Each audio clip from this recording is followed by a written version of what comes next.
And how close are we to some sort of, I don't want to say hyperinflation, but persistent inflationary impulse well above target in Germany, in the euro area, as they look to these alternative ways to suppress the peripheral region from getting out of control as they raise rates in the front end?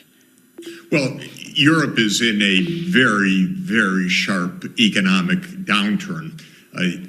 The sharp decline of output and living standards also shows up as a rise of prices. But the main fact is that the European economy is getting hammered by this, by the sudden cutoff of energy.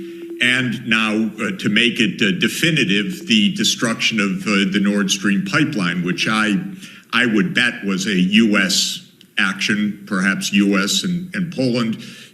This is Jeff, we got to speculation. stop there. That's quite a statement as well. Why do you feel that was a U.S. action? What evidence do you have of that?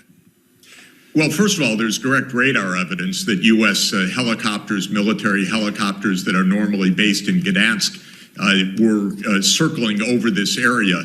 We also had the threats from the United States earlier in this year that one way or another, we are going to end Nord Stream. We also have a remarkable statement by Secretary Blinken last Friday in a press conference. He says, this is also a tremendous opportunity.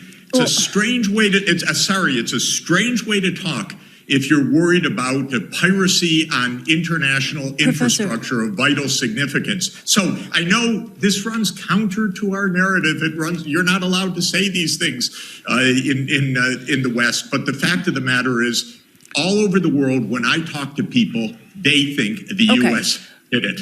Just to tell you, and by the way, even reporters on our papers that are involved tell me privately, yeah, well, of course, but it doesn't show up in our media. Professor, I don't want to get into tit for tat about what did or did not happen with Nord Stream, because I don't have the evidence and we don't have a counterbalance to this. There is an